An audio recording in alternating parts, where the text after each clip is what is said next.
Hi friends, welcome to Metro Story. Yes, இப்போ வந்து நம்மளுடைய மலேசியா எக்ஸ்போ இன்டர்நேஷனல் எக்ஸ்போவில் வந்து நம்ம சுவாமிநாதன் சார் வந்து கலந்துக்க முடியாத ரீசன்னால், அதாவது வீக்காவை ஒன்றா ஸ்டேஜில் பார்க்க முடியல அப்படின்ற ஒரு கோவம் நமக்குள்ளே இருந்து அது வார்த்தைகளாக வெளியே வந்துக்கிட்டே இருக்குது. எல்லோரும் நிறைய டவுட்ஸ் கேட்டுருக்கீங்க. ஏன் சாமிநாதன் வரல, பர்சனலாக வந்து எதனா இருக்கா, அவர் ஏன் செல்ஃபிஸாக இருக்கிறாரு, அந்த மாதிரிலாம் வந்து கமெண்டில் பயங்கரமாக பேச ஆரம்பிச்சிட்டிங்க.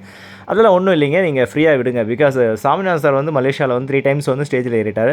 அப்போல்லாம் வர ப்ராப்ளம் ஏன் இப்போ வருது அப்படின்னு கேட்குறீங்களா? அவர் படம் வந்து 1ஆம் தேதி ரிலீஸ் ஆக்சுவலி. ஸோ அது வந்து பார்த்திங்கன்னா இப்போ தள்ளி போகுதுங்க. அந்த மாதிரி ஒரு ஷெடியூலில் கூட அவர் வந்து பர்சனலாக இல்லைனா அஃபிஷியலாக வந்து மேபி எங்கன்னா போயிருக்கலாம். பர்டிகுலராக வீக்கா வந்து நம்ம ஸ்டேஜில் எதிர்பார்த்தோம் வருவாங்க வித் பிராண்ட் நேம் ஆஃப் வீக்கா அப்படின்னு சொல்லிட்டு எல்லாமே அரேஞ்ச்மெண்ட் எல்லாமே ஃபேன்ஸ் பயங்கரமாக பண்ணியிருந்தாங்க. பிகாஸ் எவ்வளோ பேர் வந்து இதை நம்பி அவங்கள பார்க்குறதுக்கு வந்து டிக்கெட்டும் புக் பண்ணியிருப்பாங்க. ஸோ அதுவும் இன்னும் பயங்கரங்க. ஏன்னா அவங்க ஷெடியூல் வந்து மிஸ் ஆகிடுச்சு அப்படின்னா அவங்க வர வழியிலே அப்செட். ஓகேங்களா, நம்ம இங்கே இருந்துட்டோம், இந்த ஊரில் இருந்துட்டு கமெண்ட் பண்ணுறோம். ஆக்சுவலாக அவர் ஏன் இப்படி பண்ணுறாரு, அவங்க ஏன் இப்படி பண்ணுறாங்க அப்படின்னு. அதெல்லாம் ஒன்றும் இல்லைங்க. அவங்க வந்து ஒழுங்காக அவங்கவுங்க வேலையை பார்த்துன்னு தான் இருக்குது. ஸோ அவங்களுடைய அப்டேட் வந்து பார்த்தீங்கன்னா, இப்போ வந்து வெல்கம் நோட் வந்து நம்மளுடைய லக்ஷ்மி பிரியா மேம் வந்து கொடுத்துருந்தாங்க. நான் வந்து மலேசியாவுக்கு போகிறேன், எல்லோரும் உங்களை ஈகராக வெயிட் பண்ணிட்டு இருக்கிறேன் பார்க்குறதுக்கு அப்படின்னு சொல்லிட்டு. பட் நம்ம சாமிநாதன் சார் சைட்லேருந்து எந்த ஒரு மீடியாவில் வந்து, அதாவது டிஜிட்டல் மீடியாவில் எந்த ஒரு அப்டேட்டும் இல்லை, ஒரு ஜஸ்ட் இன்ஸ்டாலையும் ஒரு போஸ்ட் கூட இல்லை. இது எல்லாமே கலர்ஸ் ஆஃப் இந்தியாவே லேட்டாக தான் பின் பண்ணாங்க சாமிநாதன் சார் வருவார் அப்படின்னு. பிகாஸ் அவங்களுக்கும் டவுட் இருந்திருக்கு அவருடைய ஷெடியூலிங் எந்த மாதிரி இருக்கும்னு. ஏன்னா அவருடைய படம் நான் கூட வீடியோவில் சொல்லியிருந்தேன், அவர் படம் இருக்குது, அந்த படத்தில் வந்து அவருடைய ரியாக்ஷன் வந்து கண்டிப்பாக ஃபேஸில் தெரியும், ஸ்டேஜில் தெரியும் அப்படின்னு நான் வந்து சொல்லியிருந்தேன். பிகாஸ் அவர் போயிருந்தாருன்னா கண்டிப்பாக அதை வந்து நம்ம ஃபீல் பண்ணியிருக்கலாம். பிகாஸ் இப்போ மூவி வந்து தள்ளி போகுதுன்னும் போது அந்த படத்தில் நடிக்கிற ஹீரோவாக அவர் வந்து சில விஷயங்களெல்லாம் அவர் கமிட்மெண்ட்டில் வச்சுருப்பார்.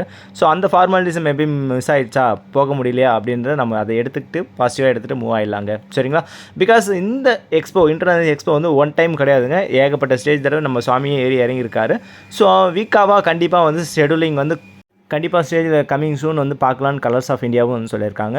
ஸோ அவங்க மலேசியாவில் மீட் பண்ணுறாங்களோ இல்லையோ, maybe as of now Bangalore scheduling கூட வரதுக்கு வாய்ப்பு இருக்குது. ஸோ பெங்களூர்லேயும் வந்து நம்மளுடைய எக்ஸ்போ வந்து ஸ்டார்ட் பண்ணுற ஐடியாவில் இருக்கிறாங்க. சரி, நிறையா வாய்ப்பு இருக்குதுங்க. ஆக்சுவலாக நம்ம வீக்காக வந்து நிறைய இடத்துல நம்ம ஒன்றா பார்க்கக்கூடிய வாய்ப்பு நிறையா இருக்குது. ஸோ இதுதான் வந்து ஃபஸ்ட் அண்ட் லாஸ்ட் எக்ஸ்போ அப்படிலாம் இல்லைங்க, இன்னும் நிறைய இருக்குது. அப்கமிங்கில் நிறைய கமிட்மெண்ட்லாம் அவங்க வச்சுருப்பாங்க.